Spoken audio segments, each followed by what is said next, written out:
And welcome back to Friday Briefing. Thank you very, very much for staying with us. I'm seeing quite a number of tweets coming through with regards to our coverage. And like I promised earlier, I now want to bring in the Kilifi Governor, Amason Kingi. Remember that earlier today, leaders drawn from the coast in the opposition called and resolved to push for cessation of the coast region for development. And we want now to hear really what this means. Governor, good evening. Thank you for joining us here on Friday Briefing. First things first, well, you've said that this cessation call really is supposed to resolve, past regimes and the mistake that they did, including the current regime. Maybe you could shed more light about these injustices that you're talking about.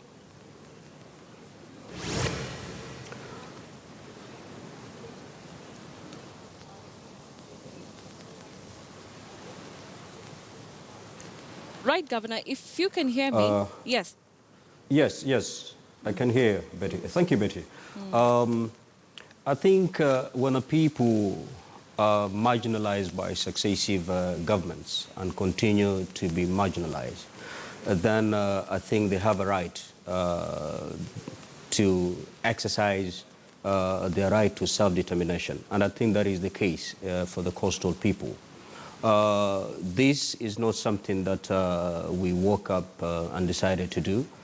I think it is as a result of quite a number of factors that have led to this declaration.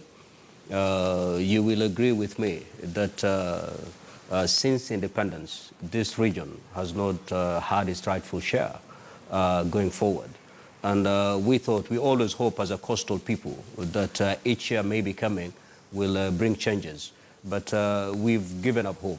Certainly as we move forward, we are not seeing any changes being brought by successive governments. And therefore, we cannot wait any longer. I think as a people, we want to exercise our right to self-determination as provided for under the Constitution to address and redress all this.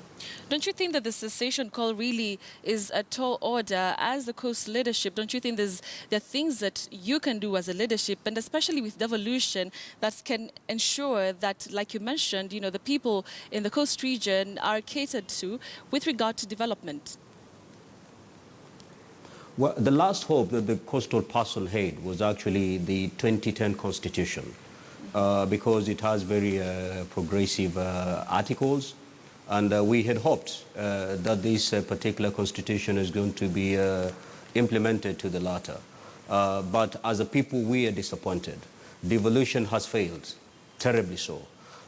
Today, as a governor, I cannot undertake any development projects. The money I'm receiving from Nairobi is meant for salaries. And even that money that I'm receiving from Nairobi for salaries, it's the disbursement schedule is actually behind schedule. You'll note that the money I've received so far is for July and August, and mainly for salaries. So how do we then say devolution is the answer to the coastal person?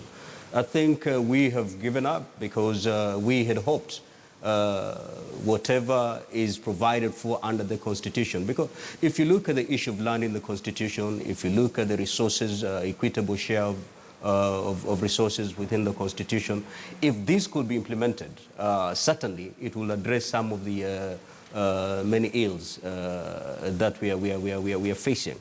But here we are with a good Constitution, but it's just good in paper. Really nothing, no benefits actually being felt by the coastal person because this Constitution is not being implemented. And I can tell you, Betty, that devolution in this country has failed. Is it because of political friction between the national government and the county governments, especially for opposition-leaning counties? Well, I don't think it's just for opposition counties. I think across the country, all counties are crying today. A county is a government just like the national government. But you see, if a county government, you're unable to undertake any development. We are now in our second quarter.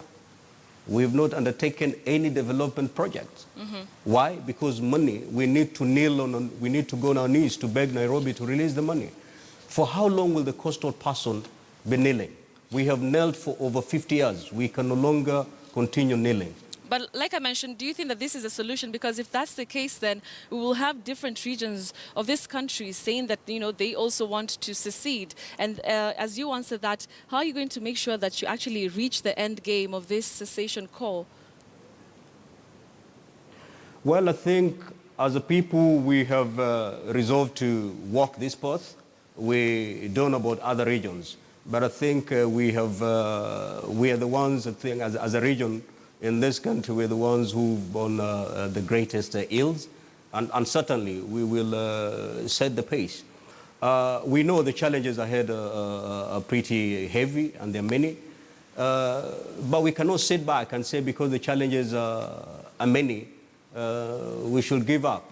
We are the generation that has sat and said we can no longer sit back and watch our people being marginalized and our interests, our very legitimate interests, not being brought to the table, at the national table, Right. and adequately addressed. So you're saying that this is not just political rhetoric, and especially coming in with a backdrop of NASA's resistance movement. This is not in any way part of that particular movement. This is the coast region just trying to correct the mistakes of the past. It's not in any way linked to the NASA resistance movement.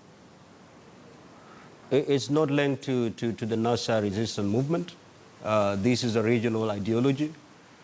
It's something that the political leadership has sat and thought it fit, and looking at the situation facing the coastal people, we feel this is the path to follow. And I think even the crafters of the Constitution knew at some point that maybe there will be a region in this country that will feel dissatisfied and therefore would wish to opt away. And that's why articles of the Constitution actually give us the legal platform within which we should exercise our right to self-determination.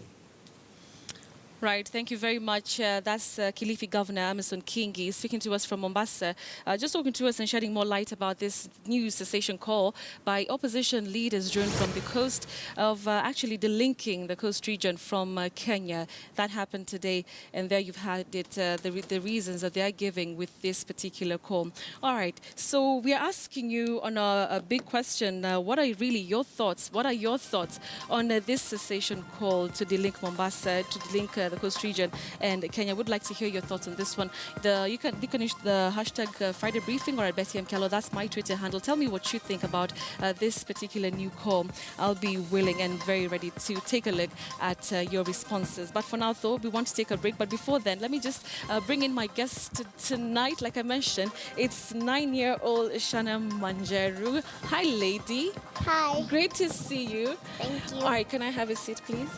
All right, I can have a seat. All right, so Shana is a 9-year-old, and she is an amazing singer. And shortly when we come from the break, we'll be talking to her, and we'll be getting to hear her beautiful voice. Remember that here on Friday Briefing, we'd like to uplift everybody from the young to the old, and tonight we've chosen to have her here on the show. Are you excited? Of course I am. Oh, of course you are. Then give me a high five.